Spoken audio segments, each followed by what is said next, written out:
Welcome to Leisure is Living, where we're exploring leisure as a force for connection, creativity, and culture change. I'm Jessie Jones, and today's guest joins us from New Zealand, where recreation therapy is being celebrated on a national scale. I'm so excited to have Orquedia visiting us. I know we're virtual, but hopefully one day we can meet in person. That would be great. How are you feeling today? Yeah, no, pretty good. I mean, it's Tuesday, 8 a.m. in New Zealand. Okay. So you're starting your day and I'm starting to wind down. I love that we are I think we're 16 hours apart. Yeah, something around that. Yeah. We won't count miles though. We'll just count time because it'll seem a lot further if I say how far we are in miles. We met a little while ago and you and I were having some really fantastic conversations. And I joked at the time saying, oh, I wish this was being recorded right now. So now that we have the opportunity to be recording each other and sharing our conversation with listeners who will be coming to us via Spotify and YouTube, we'll be uploading this podcast episode up on our Spotify and available on YouTube. I'm really excited to kind of do full circle and bring back some of those conversations that we had together about a month ago. So my first thing that I'm just so excited about is I just love it if you could take a minute for our listeners new to your work. Tell us about who you are and how do you describe what recreation therapy looks like in New Zealand? Awesome. Well, my name is Orquedia, and that stands for orchid in Spanish. I am actually a Mexican New Zealander. New Zealand has been my home almost 20 years. And recreational therapy in New Zealand is not new. It's something that has been around since 1992. Wow. What is interesting about recreational therapy in New Zealand is that historically it used to be named diversional therapy. That's right. The historical background was based on a specific role in the industry back in the 1980s. And you're going to have a giggle about that because before the 1980s, when New Zealand undertook a review of the health system, because a lot of older people were living in public hospitals, they used to have a role working in every single office that used to be known as the tea lady. Okay, drinking tea. So there was a lady with a trolley going around in the offices. And I mean, they even have them in Parliament, like they were around with the trolley. And the beauty of this is that this particular person was recruited because it wasn't really about the coffee and the tea and the water, but it was about keeping up the morale of the staff working in the offices. So they had amazing customer service skills and they, knew the ins and outs of everyone working. However, in the 1980s, those jobs were made redundant. As we know, technology just keeps evolving. Mm-hmm. So on those days, coffee machines began to take place. So anyways, they were made redundant. And these tea ladies then have to find a new sort of job. Having those skills already embedded, particularly around customer service and understanding, intrinsic motivations of humans and how to keep them motivated, they began visiting retirement homes, care centers for people with disabilities, because in New Zealand, people with disabilities began moving into private homes between the 80s and the 90s, and they became volunteers. And what was really interesting on the evolution of this role is that, once again, it wasn't about the tea, it wasn't about the coffee, but it was about the unique skills of humanness. So they began calling themselves diversional therapists, okay? Which, we understand now that it's probably not the most appropriate name, but that's the history and we are proud of that. So we, from being a tea lady, the role is now recreational therapy, and the way that it looks in New Zealand, I mean, like in every country, is quite unique. We have in New Zealand more ethnicities than there are countries in the world. And what Wow. this means is that we are one of the most diverse allied workforces in the country. So Wow. we have recreational therapies from many places. Fijian, Maori, Pacifica, Mexicans, Canadians, Americans, English, French. So we have Wow. many recreational therapists, and this is where cultural safety came into place. So it's kind of a cornerstone on how we practice recreational therapy in New Zealand. It's actually part of our standards of practice because in New Zealand, as in many other countries, we do have vulnerable populations. And in New Zealand, there is a lot of inequality and inequity, particularly around health access for Pacifica and Maori. Mm-hmm. And having cultural safety as part of your training, it's a non-negotiable for us. So recreational therapy is not different than any other countries. I suppose we still have that combination of people that just prefer to be on the doing and the delivering. And then we have people that have gone outside of New Zealand. They have done degrees, bachelor's, master's. They come back, they do PhDs on something else. We also have one of the most diverse allied health workforce in the sense of recreational therapists are not only recreational therapists. We have a lot of RNs, registered nurses, that have become recreational therapists. We have occupational therapists, social workers, physiotherapists, and people with many other different backgrounds that they decided to move into recreational therapy, which makes the job quite unique in New Zealand because you have, for example, an RN that fully understands the clinical side of things, but now they also understand how to balance that.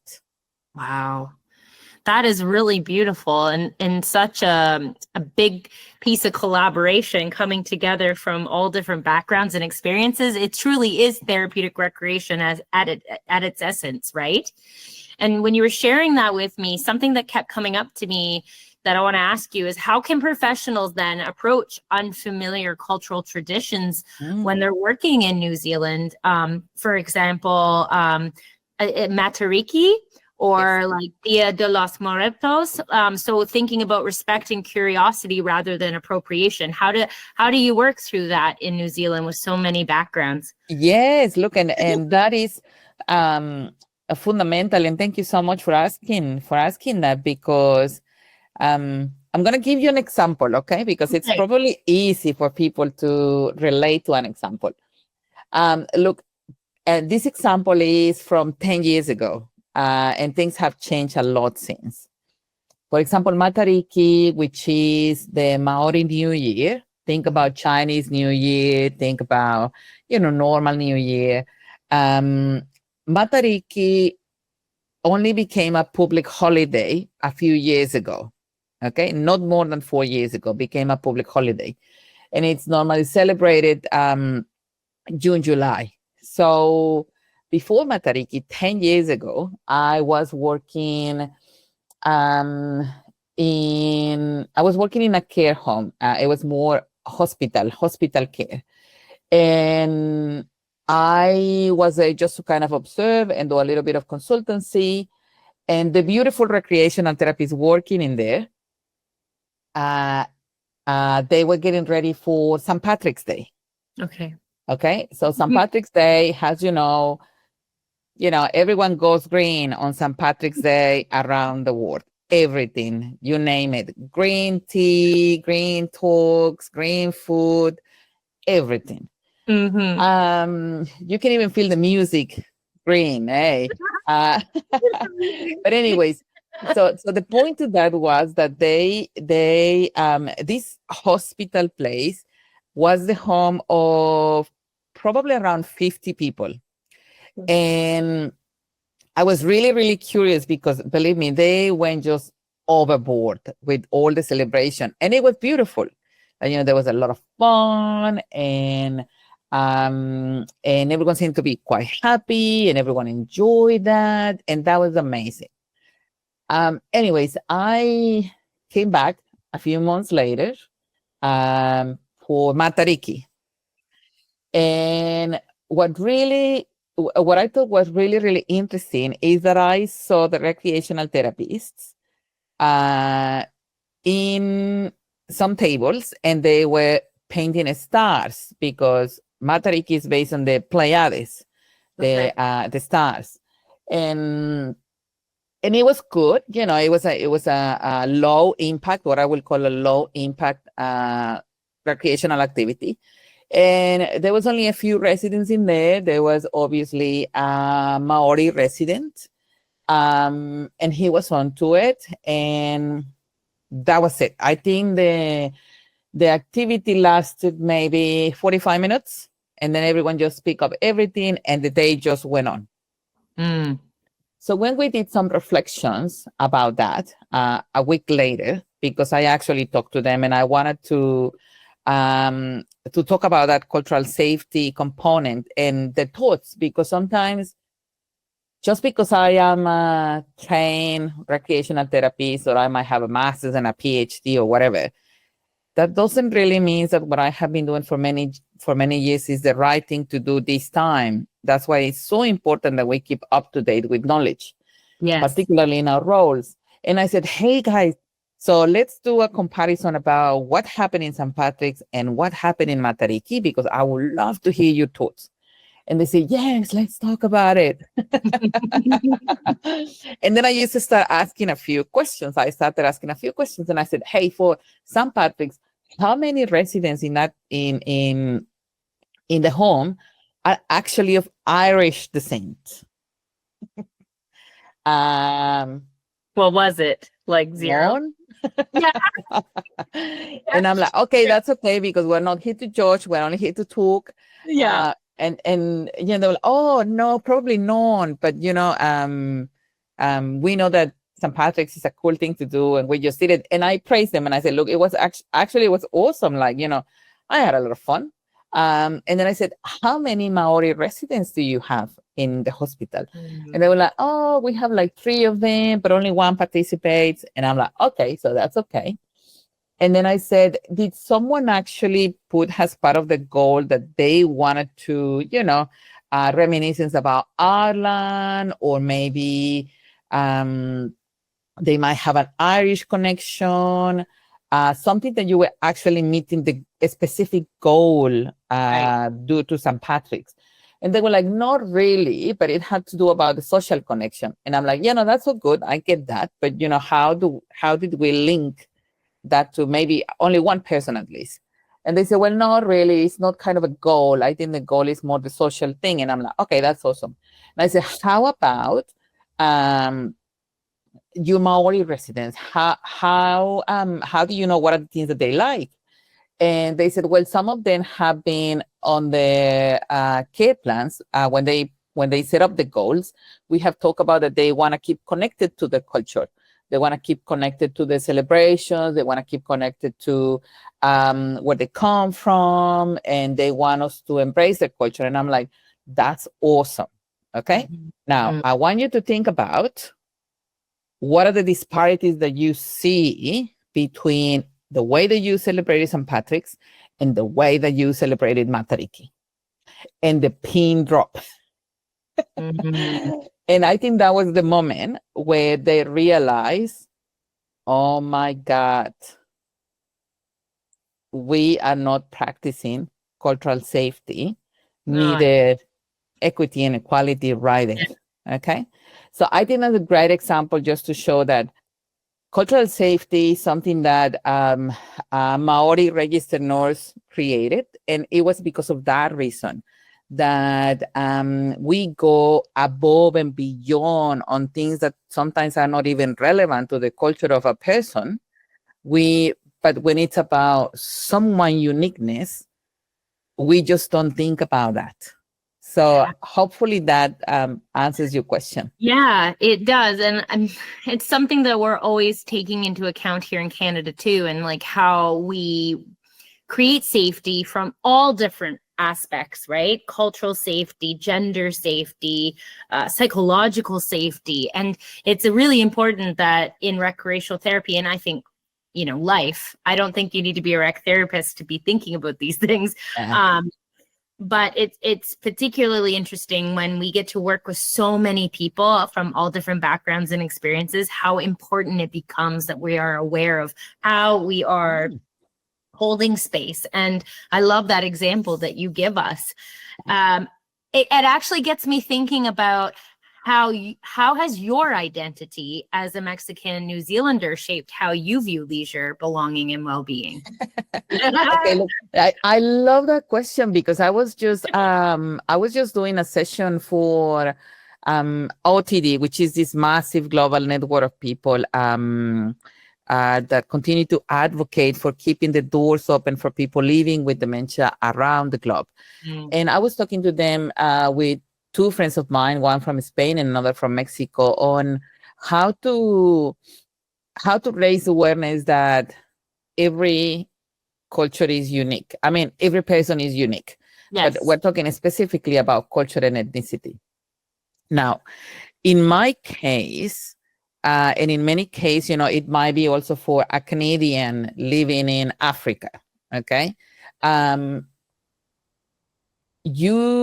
Particularly if you grew up in your country until your teens, you will really have some strong values throughout your upbringing at home. And those things are not just going to disappear magically. But what happens with that is that when you go away, like, okay, I moved to different countries and then I found my home in New Zealand. But when I came to New Zealand, one of the things that I particularly learned from Maori people is that you need to know who you are to understand where you are and to uphold where you want to go. So that was quite powerful for me. And then I'm like, okay, so this is my name. So what is the origin of my name? So then you start to do your self-reflections because they help you. They teach you how to do that. Okay, so yes, my name is this, and my mom, chose this name because blah, blah, blah. I come from this town, but what is special about this town for me? What are the things that connect me to this town? Is it my mountain? Is it my river? Is it the ocean? Is it the people? Is it the food? Okay, now I am living in New Zealand, but where in New Zealand I am living? So I live in a city that is Auckland, Tamakimakoro in Te Reo. What is the beauty of New Zealand? How does New Zealand connect me to my home? Water, because I live in a place where it's surrounded by water. And then, okay, how do I feel about what are the things that I offer in here that probably I'm not familiar with? For example, rugby. Rugby is something that I didn't grow up with. But I give it a try and I go out and I check out what's that about. And I have learned how to enjoy that. But when there are football games or soccer games in New Zealand, I also share with my friends that, well, actually, that's what I grew up with. Like, I might not even like even soccer, but, I grew up with that. So I found it fun because that connects me with who I am. The Day of the Dead, which we just celebrated last week. Yesterday. It was really interesting for me to see how I was so open about talking about death and dying, and I don't use the words like pass away or I'm like if it's kind of a mystery, I always have used the word as it is, like they die, they are dying, they are dead. And or another example would be, you're gonna love this one, okay? So there's Taco Bell here in New Zealand. And then I remember one of my friends, amazing friend, it's Taco Tuesday. We should go and get some tacos. And, I could see, because you can see it's, from the most amazing place in the heart. Yes. And I'm like, let's go and do Taco Tuesday, okay? So anyways, we got some Taco Tuesday, but I took that as an opportunity. And I said, well, in Mexico, our tacos are not like this. No. So I explained that. It's like, oh, okay. Can you make tacos for me one day? And I'm like, sure, I can do that.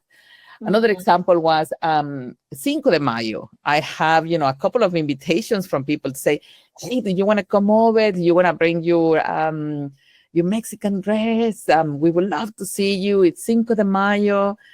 And I'm like, okay, there's another opportunity for teaching people about Mexico. Yes.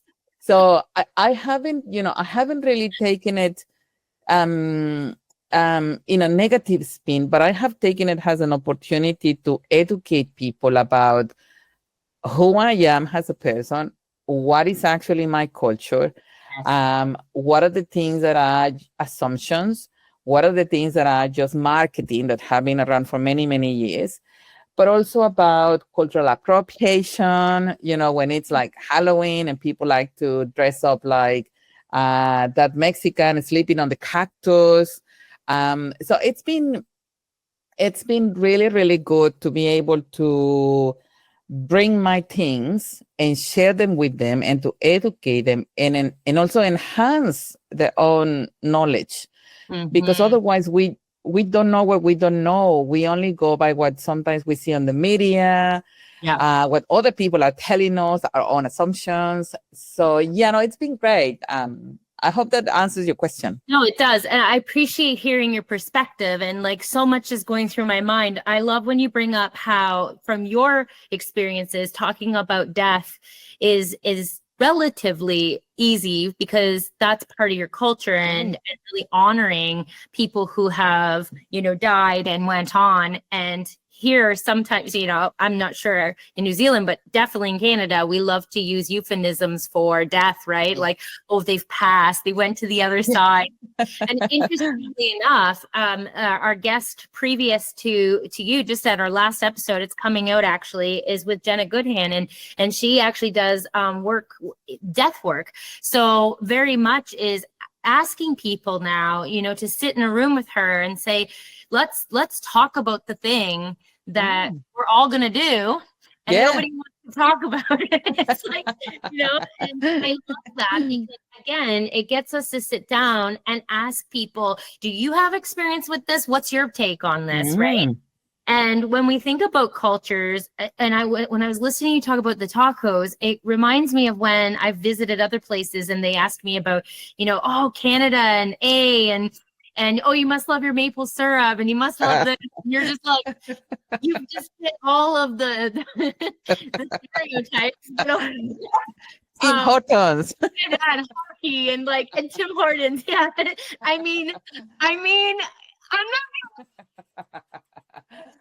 It's very much a part of us, but I think what the beautiful part is, it, like you say, when it opens up conversation and it opens up an opportunity to educate. Because when I'm given the opportunity to share the things that light me up about being Canadian, or about understanding what being Canadian feels like for me, as I'm also learning to dig into truth and conciliation with our Indigenous peoples, and really trying to better understand what does it mean to be a Canadian in today's age. I think it's exciting because there's a lot of pride and a lot of belonging and a lot of identity that goes along with that. And rec therapy is one of these beautiful modalities that we can really honor people and say, hey, where are you from? Tell me the things that make you feel something from where you're from, and how can we honor that? And if I think about a room of people from all different spaces, I instantly go to being a researcher and wanting to pull qualitative data and say, okay, what's the thing that makes you feel, so much? What's the thing that really helps you feel belonged, belonging, identity? And then seeing where we all intersect, and what is the intersection of identity everywhere in the world. And there's so much so much commonality between humans, and it's like there's so much opportunity to just hold space for each other and say, hey, you like food, I like food, let's cook together, let's dance together, and you teach me and I teach you, and like, oh, I just get so excited about this kind of thing because yes, I think there are more things that connect us than the things that divide us. But it's about being intentional, right? I believe that it's also attitude, and a set of mind, and particularly in our roles. I believe in recreational therapy, you cannot just do a certificate or, do your degree or a master's or a PhD and that's it. It's not. When you are working in recreational therapy, at least what I have learned in the time that I have been doing it is, if every single one of us is unique in our own ways. Yeah. And when you have layers, like an onion that you still have to discover from the person that you are working with, whether it's culture, whether it's spirituality, whether it's trauma, whether it's I don't know, a specific mental illness or a disability. There are just so many things that we could be working one-on-one forever, right? Oh There my is God. Yeah. so much opportunity. And I see our roles as healers, but the challenge that we have is how we continue ourselves to put ourselves in a little box where we just want to make people happy. Okay. Happiness is only one little tiny domain of everything that we do. I don't know. I've talked with many recreational therapists and they don't realize the power that there is in the skills that we have. Oh yeah. And it just blows my mind when I walk somewhere that you can have a laugh. And there is bingo. Nothing wrong with bingo. Okay. No, I know. But if we talk about culture, and this was a great example of something that I did with a client in Oakland a couple of years ago.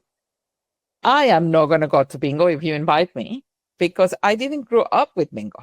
Right. Like, hello. In Mexico, we call it loteria, right? So that's something that we do when I go home on the holidays. And if I grow old and in New Zealand, and if you invite me to bingo, I am going to be disappointed and potentially insulted. That you don't even understand the things that I grew up with.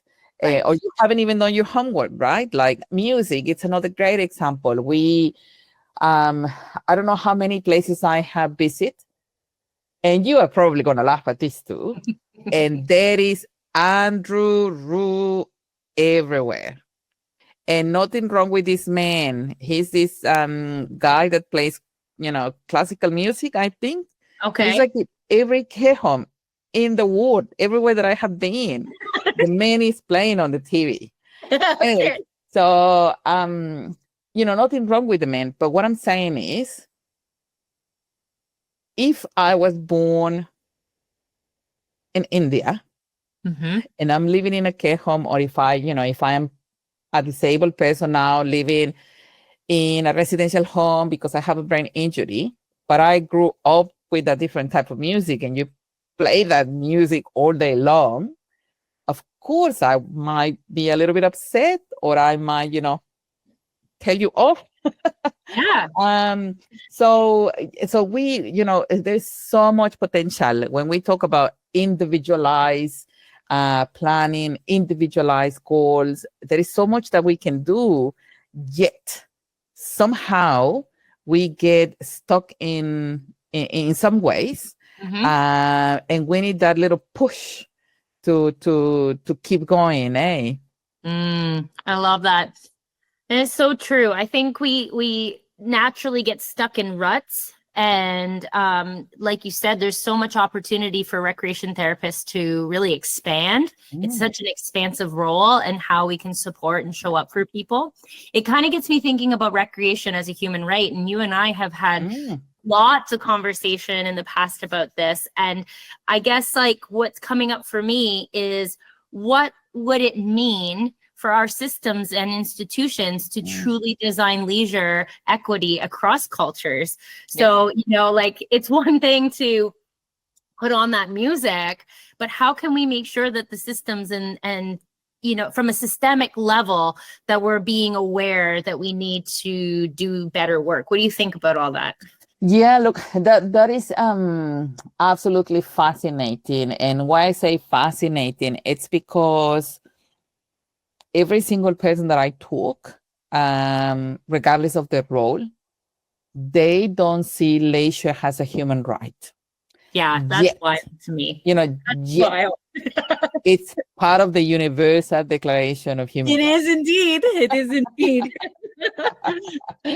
And I think, and normally I start my conversations with, hey, what do you like to do? What do you do on your free time? And, you know, what really fulfills your soul? And we just start like a simple kind of, you know, talk. And then I go into, okay, I want you to pretend that you can't do that in the next 24 hours. Like, you know, you have lost your mobility, you can't see, blah, blah, blah, blah. And they're like, oh my God, no.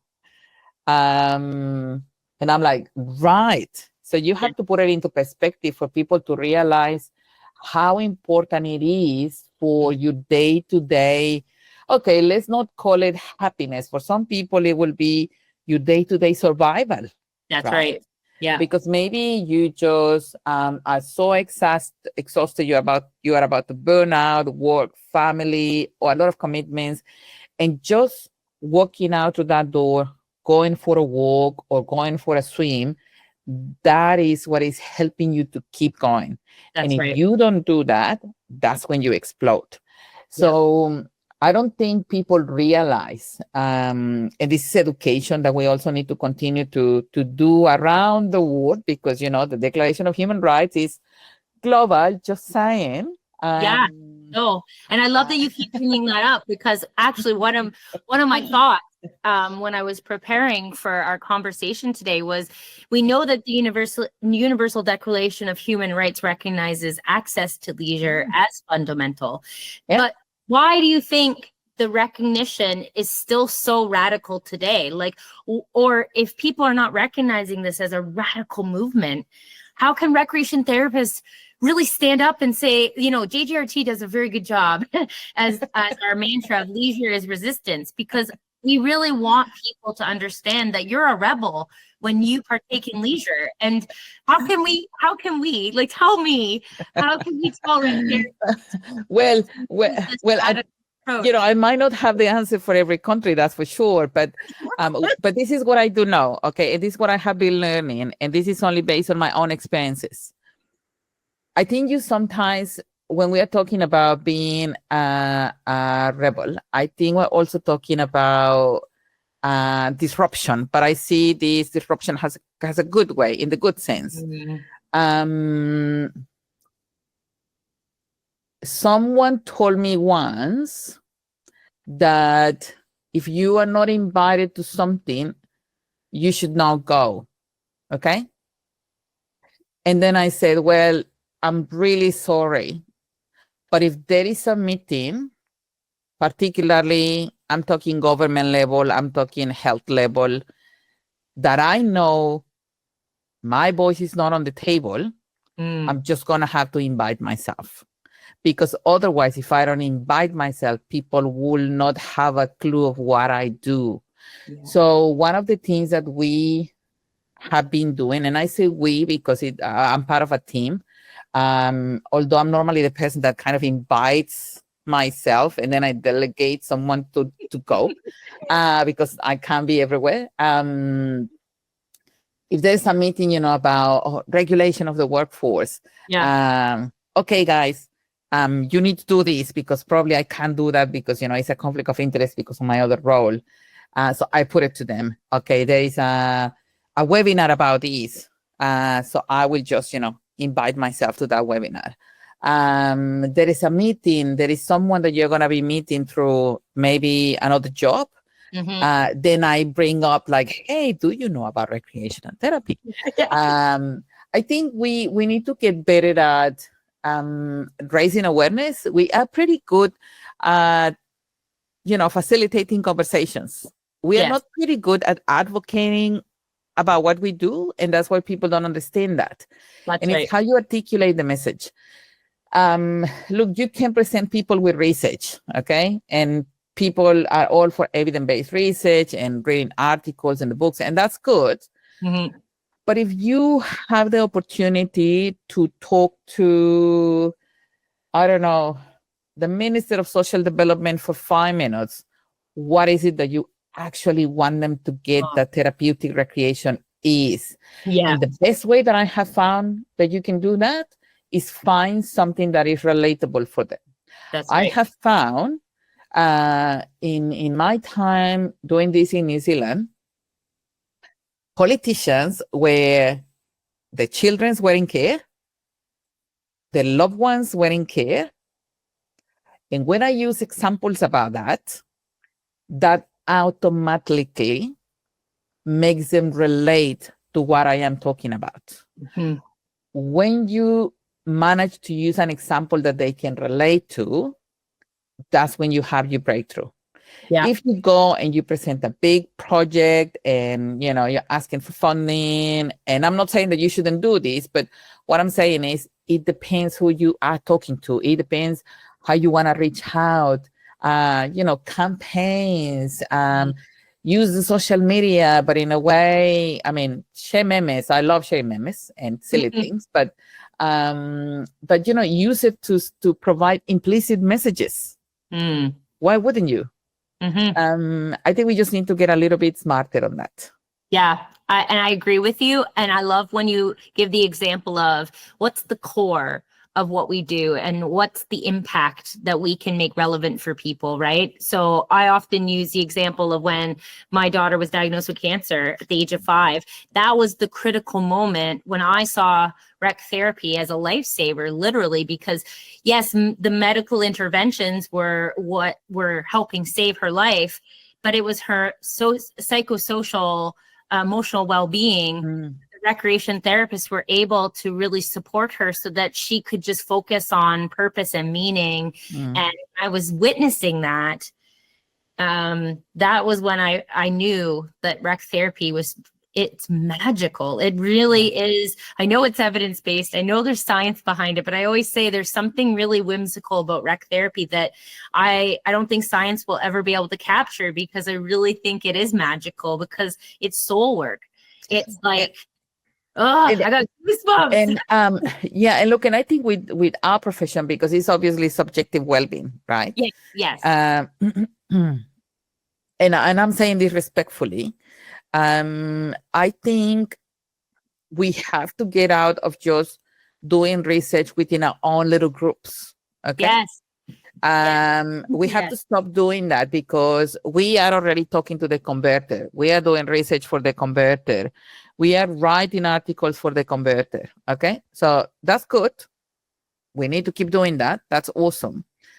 But we need, when we talk about co-creation, we talk about collaboration, it's not only about us. If I am not talking to the, the podiatrist, if I'm not talking to the audiologist, if I'm not talking to the dentist, the occupational therapists, the music therapists, the GPs, the social workers, if I'm not talking even to the accountant and the lawyer, and the person that works at the dairy in the corner of my house, we are just talking to ourselves, and that's not okay. Like I said, I like to invite myself to places that I haven't been invited. And look, and I do it in a really nice way with a big smile. And I'm like, oh, hello. Yes. No, wasn't invited, but I just signed up for it. Because a lot of people is not that they don't want to help, it's just that they don't know you. That's right. They don't know you. And I have found that with, for example, gerontology in New Zealand, okay? So they really didn't know about recreational therapy. They knew about belonging, they knew about purpose. And there are researchers doing amazing jobs on doing research on a specific, what I will call therapeutic recreation modalities. Yet they didn't know us, we didn't know them, okay? And what they are doing is basically validating that what we do is amazing. Yes. It's just that they might be psychologists, they might be, I don't know, a counselor, a theologist. I have seen beautiful research from people that have nothing to do with recreational therapy on how to do reminiscence through photography. And they spend 3-4 years of their life researching on that, something that we could easily take on board, work in collaboration, and they can disseminate through the people what we do, and we can disseminate through our people, hey, we can do this modality because this person, they have done this. Yeah. I think that is lacking quite a lot. We just like to, you relate to people that you kind of know, like you feel happy and safe when you have friends that are just like you, or workmates that are just like you. The challenge is when you are working with someone that is not like you. Yes. And that's what we need to do. We need to start getting out there and actually talking to, accountants, economists, finance people, because the moment that we talk to them about, hey, resources, how can we do this better? And we explain, we have to buy decorations and we have to do this and we have to do that.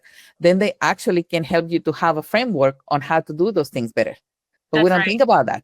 That's right. So it's, I think there's just so much opportunity. And we just need to get out there and reach out to other people.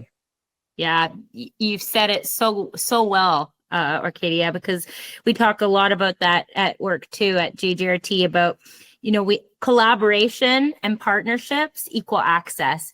And we need to start getting out there and partnering up with every single individual, no matter the type, so that we can create access for people, because we don't know who can help. We just don't know. And I think, we need to start locking arms with more people. And so as we come to the end of our hour together, I mean, I could just sit with you forever and talk, because you're so interesting and your perspectives are, I don't know, I just love picking your brain. But, it kind of gets me thinking about the conversation we had when I had brought up about global collaboration and what does that look like if rec therapists were able to start doing international study tours and actually coming together and exchanging information.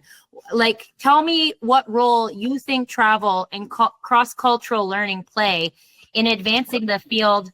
There's my dog. In advancing the field further. Like, it's one thing to connect with other allied health professionals. And I love how you bring in the doctors and the mechanic down the road and the dentist. And I love that. How can we actually visit each other and share what you're doing in New Zealand and I'm doing in Canada and what someone might be doing in Britain and come together to strengthen the field? What does that look like? Well, there are many, many ways on how that can look like. Obviously, because we are the sort of profession that loves that one-on-one contact, travel makes sense. Yeah. I mean, considering all the cost that it takes traveling now.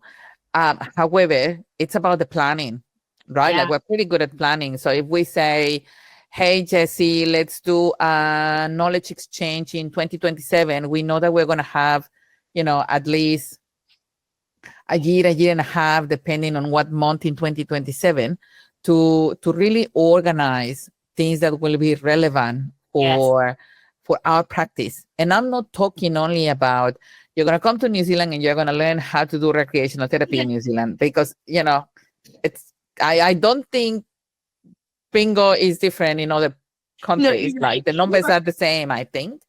But but things that we know you probably might not have in there. Like we can talk to our Maori colleagues, and perhaps we can organize a marae visit, which is the home of Maori people. We could organize what are the things that are actually relevant in leisure for Maori. What about Yes. Pacifica people? How about learning different ways of thinking when you are supporting a person from this specific culture? So I think that would be one, and that's obviously the one that could make more sense, and we can definitely work around that.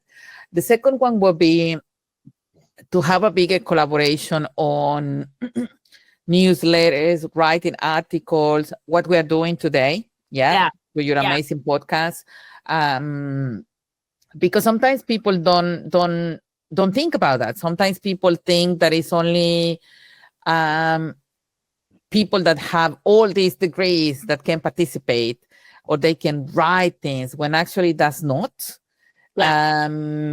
Maybe also reaching out and supporting each other. And I'm going to give you the great example of Japan. Okay.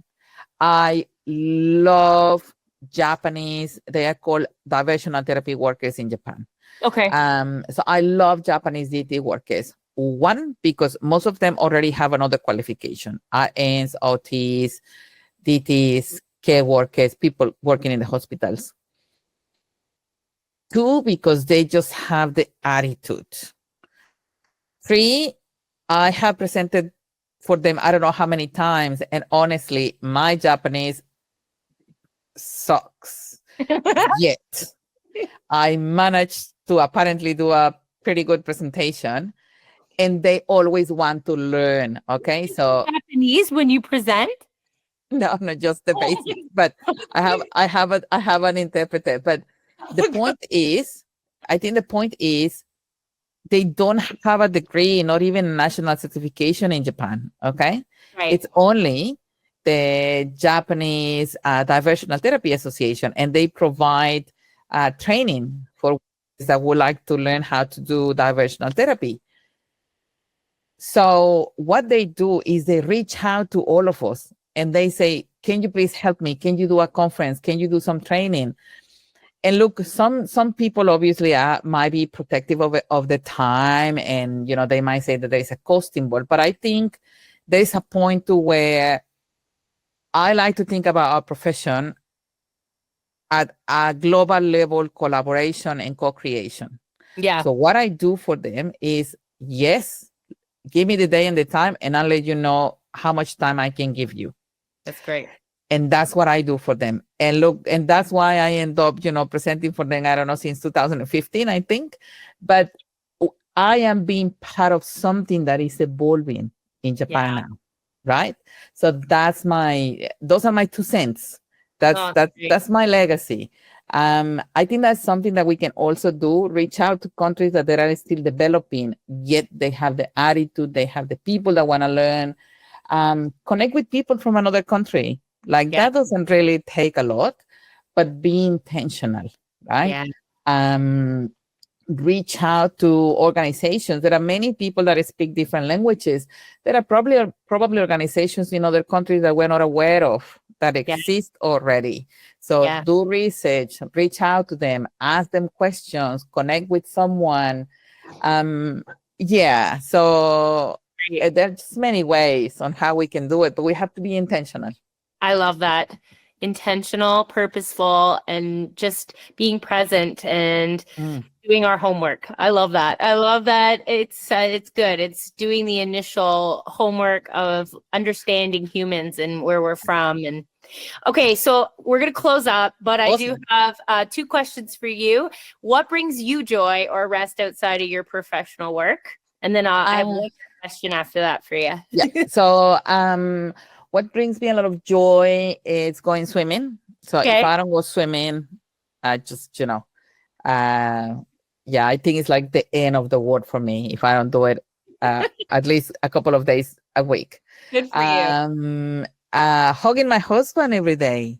I think there's something about just, hugging that helps me just to release stress, but at the same time, you feel that you are in a safe space. Yeah. there is someone there for you. So those are two things. And I mean, the third one will be keeping in contact with my family and my friends. Yes, that's great. Thank you. Okay, and the last one, our motto at JJRT is leisure is living. So my question for you is leisure is living because We exist. oh, so good. So true, so simple. Arcadia, thank you so much for taking the time out of your day to speak with me and to be on the Leisure is Living podcast. I am so excited to get this conversation out to the world and to share it with others. Yeah, thank you very much. Oh, good. You take care, guys. And I'll see you around. Sounds great. Thank you so much. Bye. Bye.